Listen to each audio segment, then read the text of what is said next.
Hi, everyone.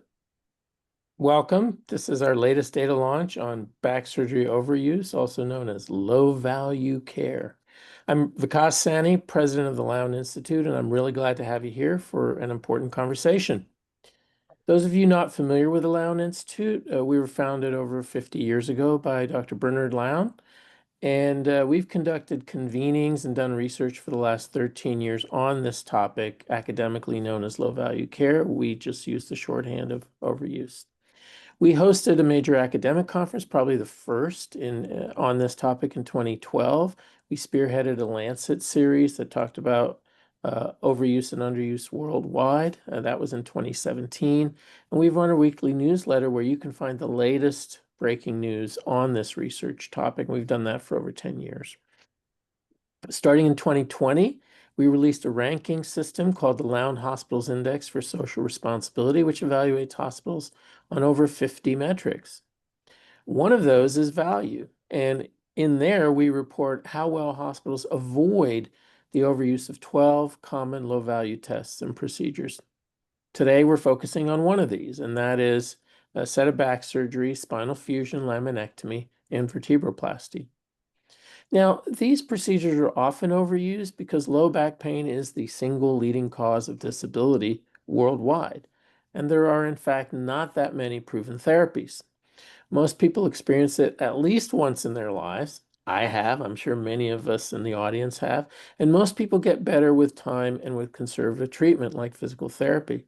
Some back pain, though, is caused by structural abnormalities, and sometimes it's trauma or it's cancer.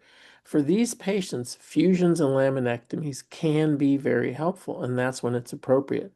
But a lot of, maybe most low back pain doesn't have a known cause. It's really called nonspecific back pain. And there's little evidence that surgery helps in those patients.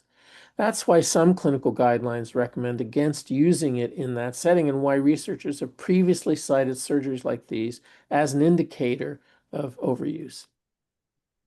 Vertebroplasty is another surgery we track, and it's used commonly for compression fractures in the elderly, usually from osteoporosis of the spine. Last year, when we presented some of this data on back surgery, we heard from hospitals and policymakers that were interested in looking to learn more about our metrics. And we welcome that, of course. But we also got some pushback from a few doctors on social media who insisted that vertebroplasty is not overused, but is in fact among the, quote, most effective medical interventions, unquote, to exist. Well, so we didn't take that controversy lightly. We put together a group of experts to help us evaluate the evidence. You can see our back surgery advisory group on our website. But after a lot of reading and discussion and review, we still think the evidence does not support doing vertebroplasties for these kinds of spinal fractures. So if you want to get into the details of my response, some of the literature, and that of Dr. Eugene Karaji, who's with us today, those are both to be found on LinkedIn. We've also put together a timeline of the vertebroplasty research, and that's on our website where it breaks it all down. So we'll talk about some of what we see in terms of hospital variation and overuse, and also a little bit about what CMS is proposing.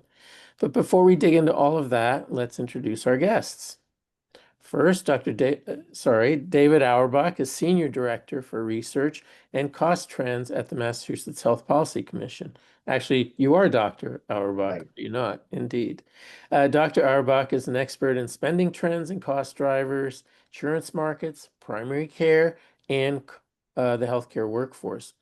Prior to joining the HPC here in Massachusetts, he was senior policy researcher at the RAND Corporation and has also been a principal analyst at the Congressional Budget Office. He has a master's in technology and policy from MIT and a PhD in health policy from Harvard. Gene Karaji is professor emeritus of orthopedic surgery at Stanford University, where he conducts research and teaches. He previously served as the chief of spine surgery and vice chair in the Department of Orthopedic Surgery at Stanford School of Medicine, and was editor-in-chief of the Spine Journal for many years. So, David, tell us about the Massachusetts Health Policy Commission. What's your mission? What kind of work are you doing these days? Sure. Thank you. So the Massachusetts Health Policy Commission was created in 2012. And we kind of arose out of um, observing in Massachusetts that our healthcare spending was the highest in the country at the time?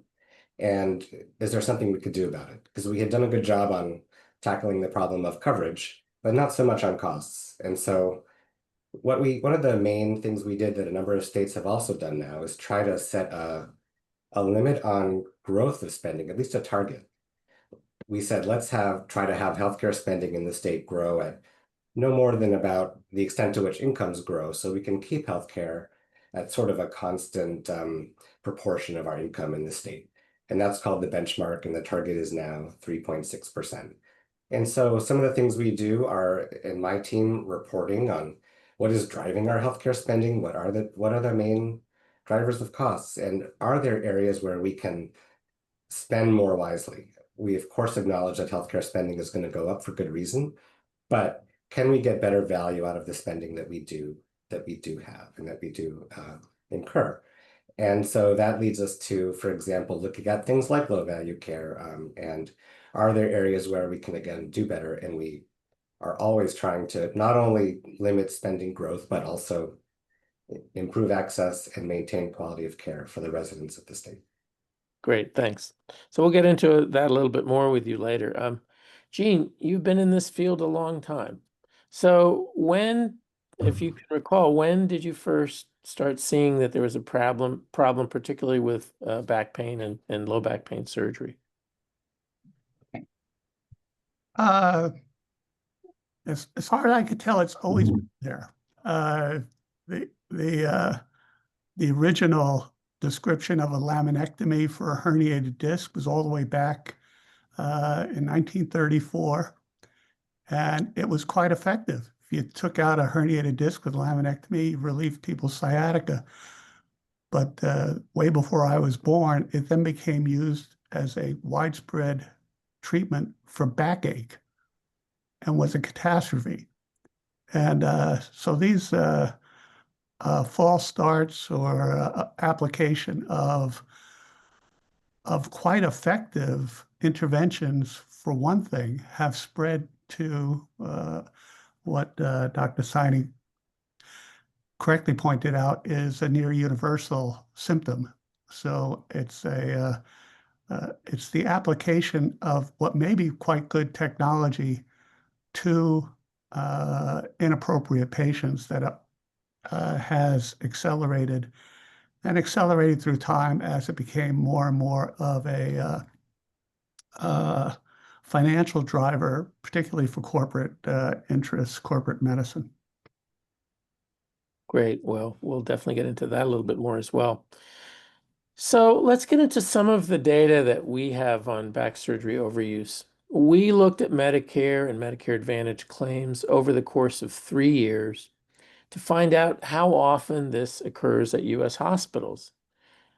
We found more than 200,000 unnecessary procedures, which cost Medicare $1.9 billion over that time. If you do that math, that's about 1 in every 8 minutes. So it's quite a bit. Most of the cost is attributed to spinal fusions, which are more intensive and likely to be done in the inpatient setting. Spinal fusion, like any surgery, does have a risk of complications. A systematic review estimated that that rate is as high as 18% for all complications. That can include minor ones and major ones like infections, blood clots, safety incidents, cardiac events, and even occasionally, and hopefully rarely, death. That adds up to thousands of complications a year that could have been avoided if that surgery really wasn't necessary. Vertebroplasties are also invasive, but less than full surgery, and they're often done in the outpatient setting. However, that doesn't mean they have zero risk. Between 5 and 10% of patients experience some kind of complication, and the list is often the same: infections, hospitalization, pulmonary embolism, or a cardiac event. A bone cement that's part of what's injected can leak into the spinal canal. That's another complication. So, Gene, what's the kind of typical person that has that pain and comes in for this operation? What are they worried about? What are they looking for?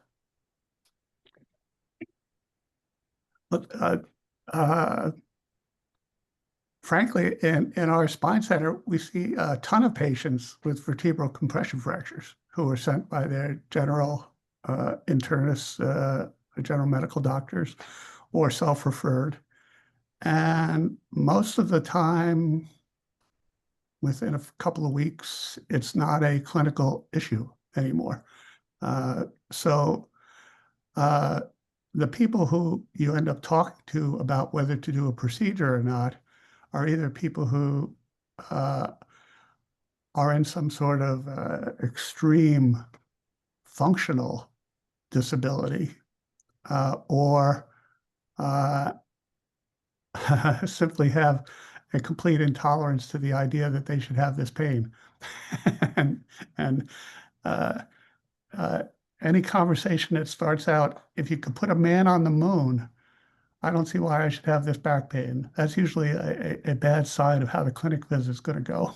so, so uh, uh, and then uh, uh, so already you're down to a very small number of people. So I did vertebroplasty and kyphoplasty until I stopped operating a few years ago, uh, but probably not more than 2 or 3 a year altogether.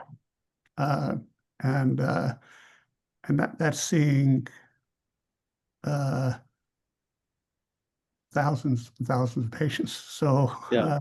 it it it, uh, it did not come to that routinely by any stretch of the imagination. Yeah. Well, I'm certainly not surprised to hear that from you. What we see and we're going to get into this a little, we see around the country, enormous variation with the speed with which clinicians go to that intervention. Uh, what are the most common risks, the things that really jump out at you that you have to make sure patients understand could happen? The number one risk is it won't work. That is by far and away the the biggest risk is that as the studies show, months down the line, most people are still taking analgesics. Most people don't have more than a modest reduction in their functional incapacity, and most people still have pain in the mid-range. So uh, that is the biggest risk, is that it was an ineffective intervention by far. Uh, the catastrophic complications, like a paralysis due to the leakage of cement into the spinal canal, a thermal, the cement heats up, so you can have a thermal injury to the nerves or to the blood vessels, all sorts of punctures of serious organs. Those are much less common uh, and are certainly acceptable if you're, say, doing what is technically a very similar procedure, say, to biopsy a malignancy. Well, the stakes are so high that you get the biopsy right, you get the histology right, you give the right treatment, that the low risk of complications is well worth it. Whether it is well worth it for the cost, the inconvenience, the hospital or outpatient time, and the potential for complications, if the odds are you're not going to be made better, well, that's a completely different calculus. And that's pretty much, if you were to have recorded my conversation with patients in clinics, that's the calculus I'm talking about, is this is unlikely to have a real big impact on you.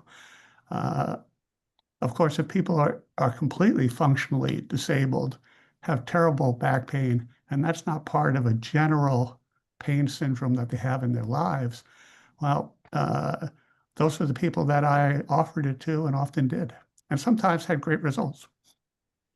Great, thanks. So, David, at the Mass Health Policy Commission, part of what you do is you conduct research on low-value care in the Commonwealth. You report this out regularly, kind of like we do. Besides the ups and downs of the pandemic, are you seeing any consistent trends in the data since you first started measuring and publishing? And I should point out, I don't think you track vertebroplasty or back surgeries in that group. That's right. We don't track that. First, I'll say we take a very conservative approach in documenting low value care by really taking from the research literature which types of services have been identified, and kind of everybody agrees that this is really adding no value and something that we can observe in the claims data without needing the patient nuance of symptoms to be able to say, yeah, there's really no value to this, such as routine vitamin D screening of healthy folks. So we've been tracking about 15 to 20 measures since 2017. We started doing this. And with maybe one exception being vitamin D screening, which has really gone down, I think largely because I think some payers have stopped reimbursing for it. We've seen it's been pretty persistent, that almost all the things we track have they dipped during the pandemic as everything else did, and they've come back up. And so there's really not much of a trend over time. And other researchers have found this too, that it's just very stubborn. Some of the routines and practices that lead to provision of low value care. So of the ones you track, do you have a sense of which is the most expensive and which of them are most entrenched, or maybe they all are? Yeah. A lot of the imaging tends to be pretty high cost. And I'll also say that we can measure the direct cost of a low value care service, and that's not capturing the full cost. I mean, of course, there's the patient's time and the patient's discomfort and complications, and there are also often cascades of care from an unnecessary test or an unnecessary procedure. You then might come back. There might be a false positive or something that seems concerning when it wasn't, and that can lead down an entire pathway, which has been well documented as well. So it's often the imaging, but sometimes even the stress tests and sometimes the stuff that is cheaper at the time can lead to an expensive cascade of care. Yep, I think those of us who have been in this field for a while understand that the cascade effect is really pretty substantial. And obviously, any clinician who's been practicing for a long time has story after story of how that happens, and some of them are really not happy outcomes. So, do you have a sense of what proportion of the sort of totality of low value care you're actually tracking with the measures you're tracking? A small proportion. With what I said earlier, it's like, first of all, most of the measures we track are identified in choosing wisely. And then there's a subset of those, which is really a small subset that you can reliably measure in the kinds of insurance claims data that, again, doesn't have all the nuance to really be able to identify a lot of things. So in terms of total spending, what the measures we track are about maybe 1% of spending. We're probably seeing 1/10 of what choosing wisely would find, and then choosing wisely is probably finding even then a fraction of the true low value care out there. I mean, part of the problem is some things are low value for any patient, and some things, as you know, are low value for a lot of patients, but not for others. And you just need that kind of nuance to be able to decide and figure out. And those are again hard to, as a non-physician, it is hard to identify in the kinds of data that we have, but definitely the tip of the iceberg. I mean, folks have estimated that maybe a quarter of healthcare spending is pretty much wasted, and everything I've seen supports that conclusion. Yeah, I think, I took a straw poll in one of our conferences and, just what people thought, and it varied anywhere from a low of 5%. And then I was dumbfounded that there were a handful that thought it was as high as 40%. I thought even I wouldn't have said that. But what was noticeable was that the older the audience got, the more they estimated it was. So I don't know if this is the wisdom of the elderly or some kind of on late onset therapeutic nihilism, but it definitely was there. Um, well, Are there any other states that are doing what Massachusetts is doing? To some extent, as we were getting into this type of analysis, there's a body in Washington State, and I'm not going to remember their name, but they focused on one specific category of low value care and built an education campaign around it. And it was these routine pre-op testing for low risk surgeries, which again everybody knows a lot of it is just unnecessary. It doesn't have any effect on the outcome of the surgery. It's tangential, it's not related. And Yep. they had a public education campaign to try to try to minimize this. And I think they've had some success, but it's hard to tell. And we had some conversations with some provider groups as we started to track this. Excuse me. And we were talking to the primary care physicians, and we were saying, we all know this is necessary. Why does this persist? What's going on? And just the inertia of processes in large health systems, they said is very hard to work against, even if they might feel that this isn't needed. It's just hard to change an established practice and to get all of the different interests within a large health system on the same page to do something that there might not be an immediate payoff from Yeah. their point of view in the long run, sure. But Yeah. they talked about that inertia. Well, I can't help but editorialize a little bit. I have a 94-year-old mother, and every time, she has some reason to interact with the healthcare system, and if I happen to go with her, I mean, it's me, but I never fail to notice at least one, two, or three things that are like, why are we doing this? What's the point? It's really pretty remarkable. So let's take a look at some of the variation that we're seeing in back surgery overuse, because that's a really important aspect of this phenomenon. We looked at hospitals that had high volume of total spinal fusion procedures, including appropriate ones, and then looked at our estimates of the overuse rate. So what we found was pretty staggering. There were 15 hospitals that had overuse rates above 33%. That means one of every three spinal fusions performed met our criteria for overuse. At the same time, many other hospitals had rates under 5%. Just for context, the average rate across all hospitals was about 13%. Similarly, for vertebroplasty, there are some hospitals with overuse rates of over 50%. And just to point out, the denominator here is elderly people with osteoporotic compression fractures that walk in the door. So that means that every other patient with an osteoporotic fracture was receiving a vertebroplasty. And, based on my review of the literature and a lot of what others have said, they were probably unnecessary. At the other end, there were 11 hospitals that did 0 vertebroplasties in 3 years, 0, despite having many opportunities to do so. Now, if Dr. Karaji even does 1 or 2 a year, maybe 0 is not enough, but it's pretty impressive what we're seeing here. We also want to call out a few hospitals that did exceptionally well at avoiding both types of spinal surgery overuse. There were 15 hospitals that had overuse rates less than 5% for spinal fusion and vertebroplasty. And you can see a few of them here. That's, I think, an interesting honor roll. It's very encouraging to see hospitals that clearly have a culture of conservative care when it comes to treating back pain, given that that seems to be clinically appropriate.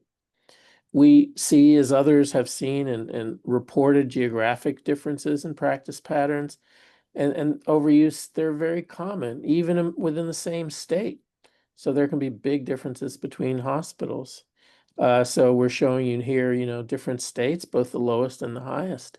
Some states where a lot of these procedures are performed, there are some hospitals with overuse rates below the national average and others with double the national average. So you can see more on the state variation and variation amongst U.S. News hospitals, for example, on our launch page, which is at lownhospitalsindex.org. So going to another deeper level, we also looked at variation amongst physicians. So in our data set, there were about 6,000 doctors doing spinal fusions. And of these, only about 2,000 did procedures that met our criteria for overuse. And of these, there were 600 or so doctors with the highest overuse volume. Uh, and they did about 60% of the total overuse in our data set. So 10% of the doctors, 60% of the overuse. Even amongst doctors at the same hospital, there can be significant variation. For example, Springfield Memorial in Illinois, there were two doctors that did almost the same number of spinal fusions, but one of them had a much higher rate of overuse, performing than twice as much as the other one. So we did identify more than 30 hospitals that were outliers when it comes to spinal fusion. They performed at least 100 procedures we thought were probably not necessary and had rates of 50% or higher, meaning that every other one they were doing was likely unnecessary. Of these doctors, the largest proportion came from the South, with 5 in Alabama. Florida and Ohio also had a few of these. So when we turned to vertebroplasty, we found 43 doctors who performed at least 100 low-value vertebroplasties and performed at least 50% of the total vertebroplasties in a given high overuse hospital. So these doctors were clustered in the Midwest and South, Florida again, Ohio, Arkansas, Illinois. So what we're reporting is certainly not news to anybody who's looking at health services research for many years. And of course, the pioneer, practically Nobel Prize winning insight, was the work Jack Wenberg did and then proceeded to publish as the Dartmouth Atlas. So Gene, there's a lot of differences in doctor practice patterns. We all know this, clinicians know this. I saw it, hugely once I went out of the academic world and into private practice. So it looks like there are some real vertebroplasty true believers. What's your take on why that is? How does this work? Like, are these not the minority? Are more conservative doctors the minority? Is there a politics of the practices? Tell us what you think about that. Uh, I think that in my mind, there's a difference between culture and politics. That you can be in practices and I review cases, or I've been a visiting professor in dozens of places, and the cultures can simply be different. And it is very difficult to be in a place and do tons of very marginal surgery if the rest of the spine division is like, what the hell is going on? On the other hand, it's pretty difficult to be the guy at the pre-op case conference saying, what the hell is going on, when everybody says, of course these guys need a fusion. So some of that is politics, but some of it is culture. And I'm interested in the cases that you presented where the people at the same institution are doing different. I'd be surprised if they were actually in the same office. That would be a very interesting pre-op conference the week before, which is would be Yep. very. Uh, uh, One thing that I think is not taken into account in this picture is the infiltration of corporate industry consultancies, speakerships, various financial associations that are centered at certain places where there is millions, sometimes tens of millions, and over years, hundreds of millions of dollars that are funneled into certain groups. And that gets to your point, Vikas, of who's a true believer. When do financial interests bend true belief into opportunistic belief. There are so many things written in editorials where people say that I've received $25 million from this manufacturer, and I use their stuff a whole hell of a lot and has nothing to do with what I do. Well, that would be the outlier of the entire human experience for the last 40,000 years. Now, that may be true in this one practice in Oklahoma, but I don't think that it is a credibly, uh, uh, uh, it doesn't pass what they call the chuckle test, that when you hear it, you laugh. And so I do think that those concentrations of money to act as what we call now influencers or content creators or uh, are not insignificant. In looking at the vertebroplasty on Google, there was 700 videos on how great I do vertebroplasty and how everybody gets better. Now, this is seven. If you looked on the web, you would think that this was penicillin, but it is not. So Yep. this is not in a vacuum. Patients who do look at the internet or look at what's the videos, and the videos are sponsored and they're often very glossy and well done. This is uh, uh, Dr. Auerbach's pushing back and saying it's hard to make an impact. Well, you are up against an enormous financial juggernaut in the exact opposite direction. And the state of Massachusetts does not stand a chance. Well, all right. Well, you've thrown down the gauntlet, Jane. Um, just a small comment, which is that you talked about case conferences and, physicians within one department and a culture.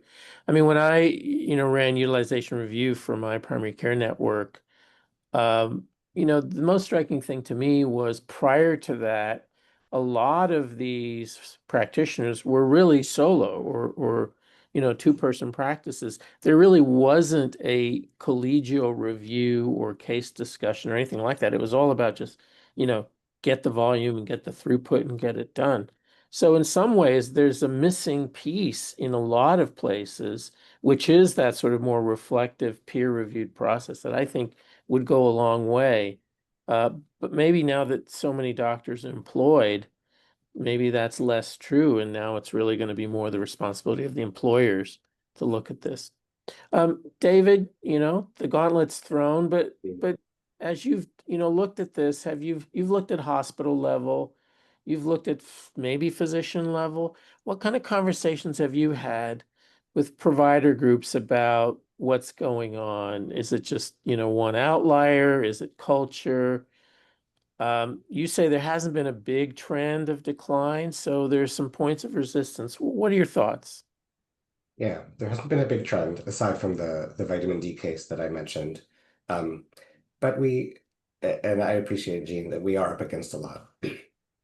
And I'll count a few successes, perhaps. I mean, yes, we're also coming from the Dartmouth Atlas um, um, track record of showing variation and trying to start conversations. And that's a lot of what we try to do. We publish everything, we talk about it, we're very transparent. And what we do is we show variation in low value care by provider organization.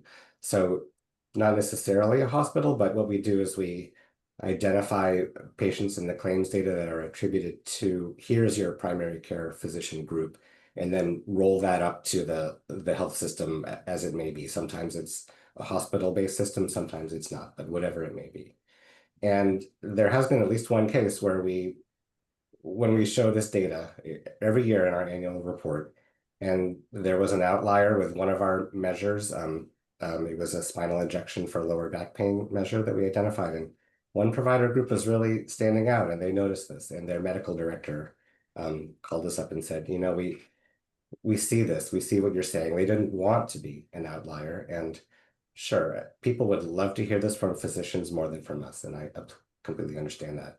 But we said, can you see if you can verify this in your own data that you have?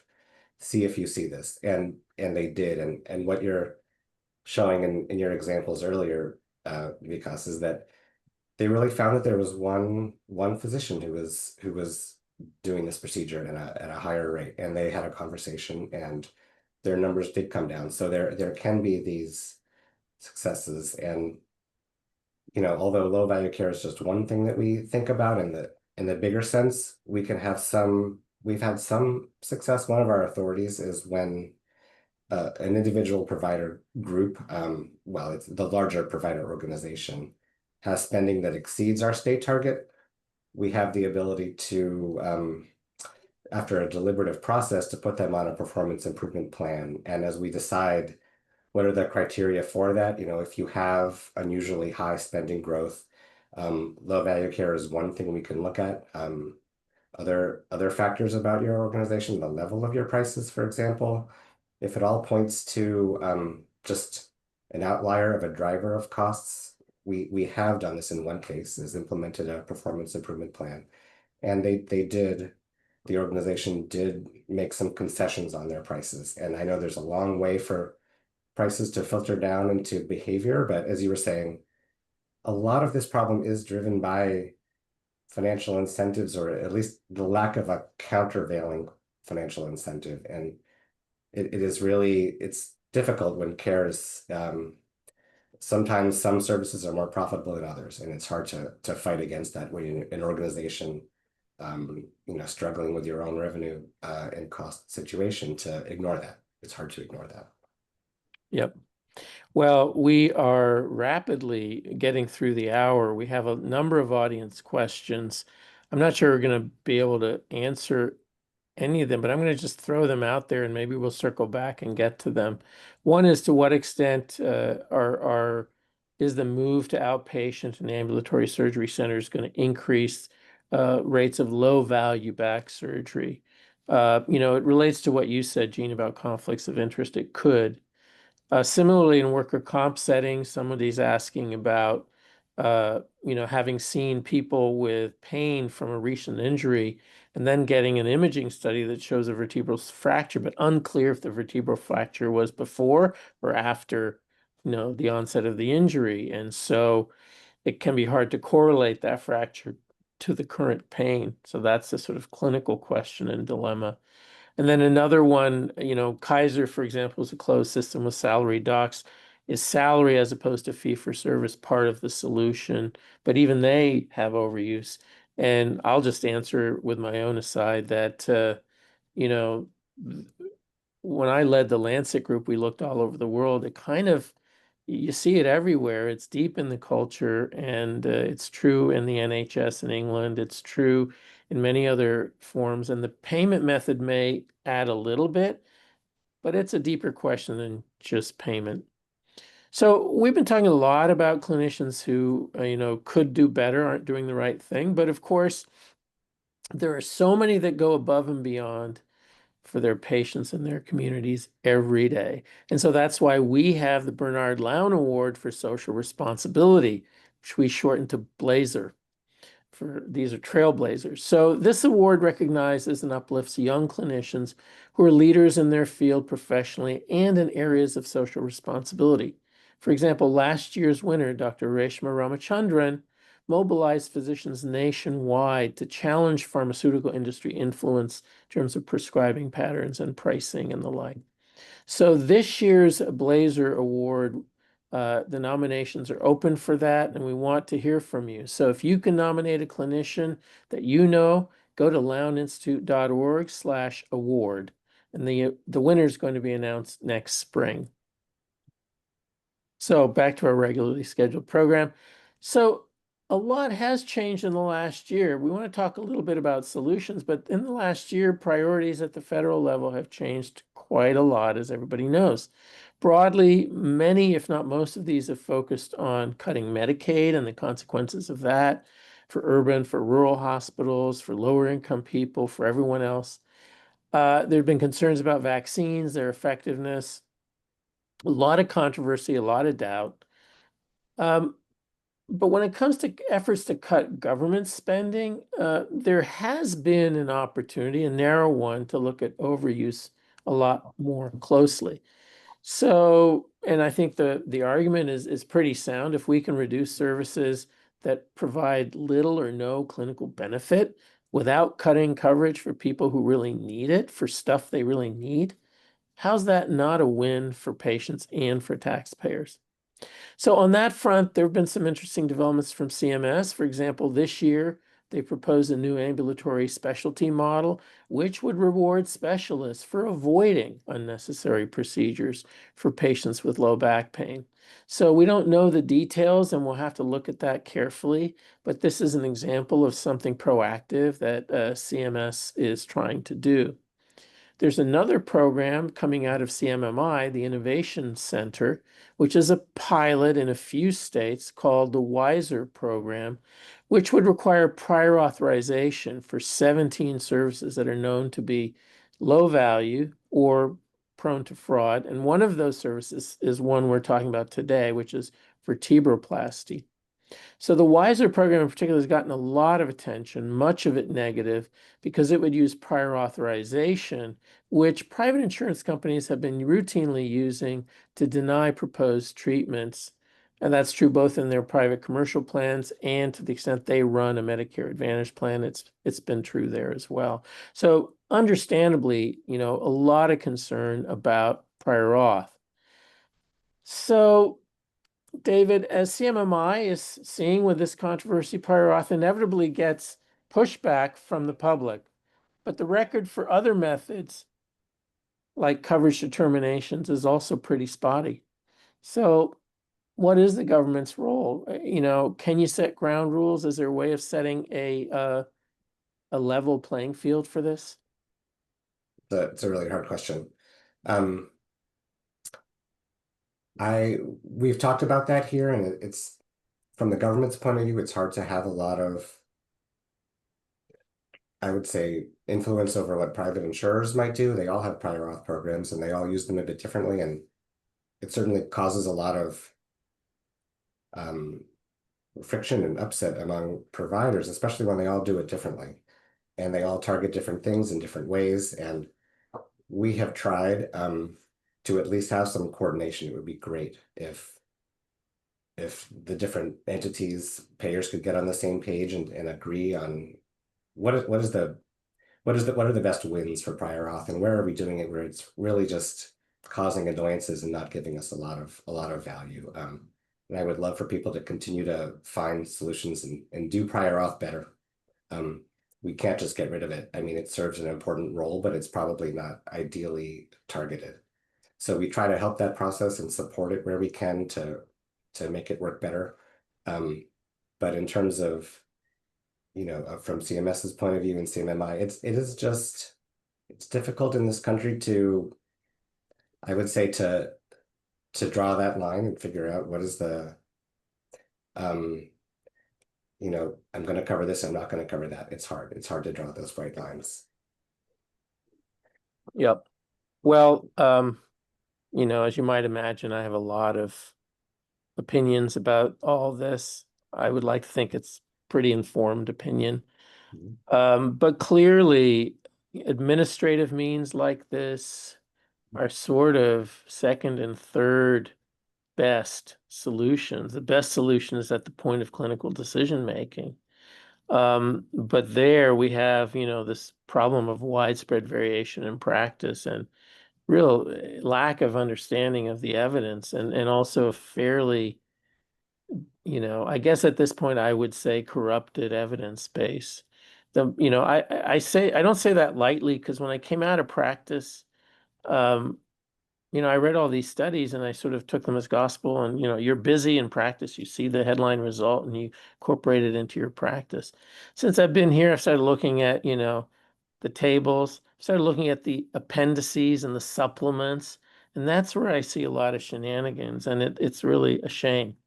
But anyway, that's an aside. Gene, uh, as when I was a practicing cardiologist, I hated prior auth because I didn't like an insurance company administrator telling me how to practice medicine. It felt like it's like calling 1-800 no you can't, you know. And what do you think about prior auth in general, but then also specifically prior auth for vertebroplasty? Like if you like it, great. If you don't, what's the alternative? Uh,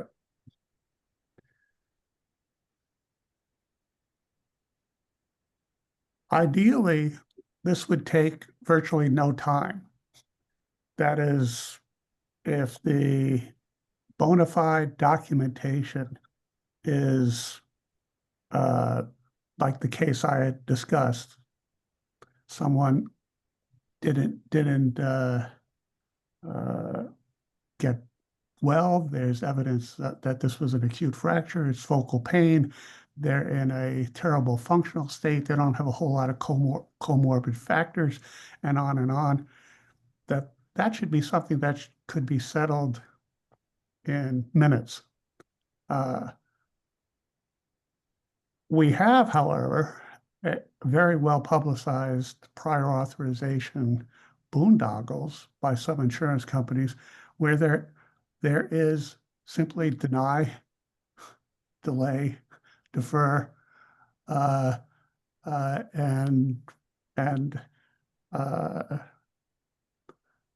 and where that is actual corporate policy, and where it is a corporate monetary incentive to do that.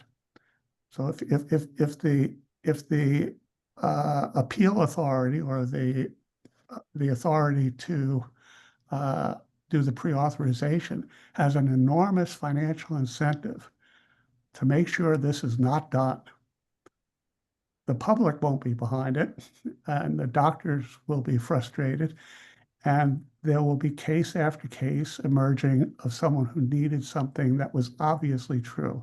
I noticed on the Wisner thing, cervical fusion was a automatic review. Oh, really? If you fell off a roof and broke your neck, that has to be reviewed.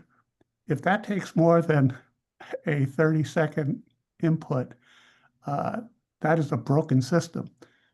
And if the incentives are that the company receives 50% or whatever the percentage will be of the denied claim, uh, not only doctors, but patients and congressional constituencies are going to say, this is a fund diversion. This is a diversion of monies to to uh, uh, to other people. Uh, so I am concerned that that's a serious pitfall, but it is not necessarily just germane to it is not a necessary part of prior authorization. It doesn't have to be that way. But if you set up the incentives so it's that way, or you grossly understaff or under uh, that the personal reviewers that go after the computer thing are grossly underqualified, then you are in a bad situation that will uh, make it more difficult to do this in a meaningful way. Got it. Thanks. Boy, we are so much to talk about. We are really in the final minutes. Let me see what I can get squeezed in. One thing for you, David, briefly, because this is an area I've looked at for 20 years, but global budgets are often mentioned in the same breath as efforts to reduce low value care. But I don't see global budgets nearly the norm anywhere. Do you think we're headed there? I mean, in Massachusetts, that conversation started, God, 10, 15 years ago, but we're not there. Yeah, and I don't want to just be depressing, but we have actually in our mass health program, about 80% of the population is in an ACO global budget, which I think is doing quite well. But it's a small segment of the market. And overall, we have about 40% of the state in some kind of global budget, so I think the idea, as you know, as Gene was talking about, like it is very hard for an outside a government or insurance company to make rules that are going to segment the unnecessary from the necessary care with all the nuance that you know as the physician. It's hard. And the concept was, well, let's transfer that decision-making power. Let's try to fix the incentives and put it on the provider organization with some sort of a budget. And they should be able to then make the trade-off and say, you know what, I have essentially a budget. I'm going to if I do this unnecessary care, it's going to hurt me in the back end financially. And so I will forego that and do the high value stuff. And I think that's a great idea. And I think it's worked a little bit, but unfortunately, the problem with that, what makes it so hard is that you then have to worry about how do I risk adjust this global budget that I give you? I don't want to give everyone the same budget. I have to understand that some provider groups are caring for sicker patients. And this is kind of the Achilles heel. I then invented risk adjustment, and I'm trying to adjust your budget based on how sick your patients are. But there is no ironclad way to decide how sick a patient is. It just relies on the coding that providers put in. And of course, as we've seen, especially with Medicare Advantage, that coding can be manipulated. And then you learn that it's much easier to win on my global budget with coding than with changing anything about the care that I provide. And that's kind of what's happening.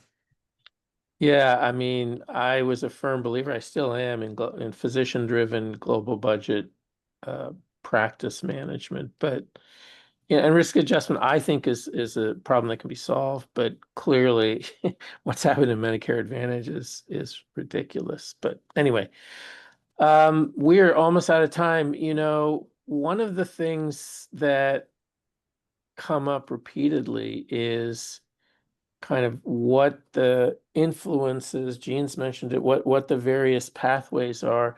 We have a question from the audience. How does the marketing influence on primary care docs fit into the broader discussion of financial incentives?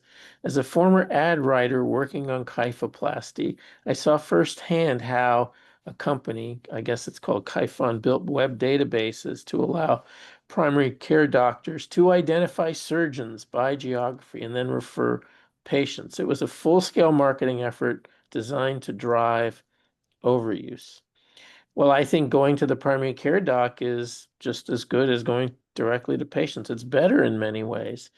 It's almost building a referral network that's driven and based on a particular corporate interest. Either of you have any thoughts or comments on that? Is that something of concern? Have you seen it, or is that an outlier? I think that's uh, evidence of a multi-pronged approach. They're not going to the financial interests and overuse are not going to ignore the primary care people. They're not going to ignore the patients. They're not going to ignore the person watching late night TV at 2 o'clock in the morning. They are not going to ignore the people that do the procedures.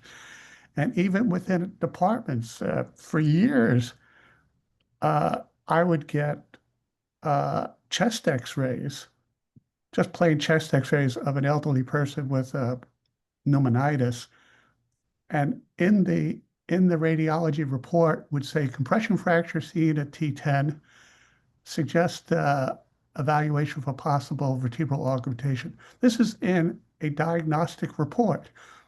So this is building business for your own department. It's from the diagnostic radiologists promoting referrals to the interventional radiologist. So if you think that people whose business as marketing are going to leave a stone unturned, like primary care, that's a fallacy. That's not going to happen. Yeah.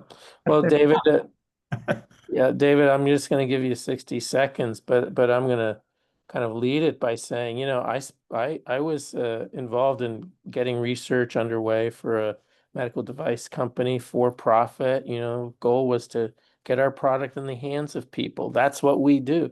That's what this company's doing. That's not illegal. If, you know, so that's not illegal. And the question on the table isn't whether they should be doing something socially responsible as opposed to pursuing profit. The question is, what do the rest of us do to deal with this? And I think that's the question for government, at least in my view. I think so. I think that is the question we grapple with every day, is that it's very hard to try to intervene and go in and micromanage all the behaviors that are working against the interests of the public.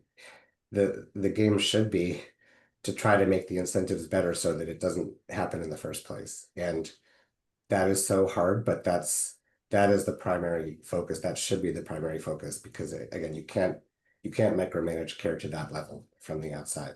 But can we reduce the extent to which it's just so much more profitable to do some things than others? I mean, I have in 15 seconds, I mean, there are some examples where innovative insurance companies have developed some products that can say, I'm going to play with the co-payments and somehow hope that filters down such that if there's a low value alternative to a high value, low cost alternative to a high cost something, can I somehow tip the scales in the way that will lead to the people seeking the lower cost alternative? You can have some success stories. You're smiling, Gene. I know it's rare, but it is all about trying to improve the incentives. And I think that we know a lot about what we should do, and it's harder to put it in practice for the reasons. Great. Well, believe it or not, we're almost out of time. So before we go, I want to thank our guest panelists. Gene Carrigy is Professor Emeritus of Orthopedic Surgery at Stanford University. David Auerbach is Senior Director for Research and Cost Trends at the Massachusetts Health Policy Commission. And thanks to all of you, everyone, for joining in the discussion and the online comments. You can see more of our data on back surgery overuse at lownhospitalsindex.org, and you can join the conversation on LinkedIn. To get our free newsletter and learn about more events like this, go to lowninstitute.org/subscribe. Have a great afternoon, or those of you on the West Coast, a great rest of your morning, and we'll see you next time.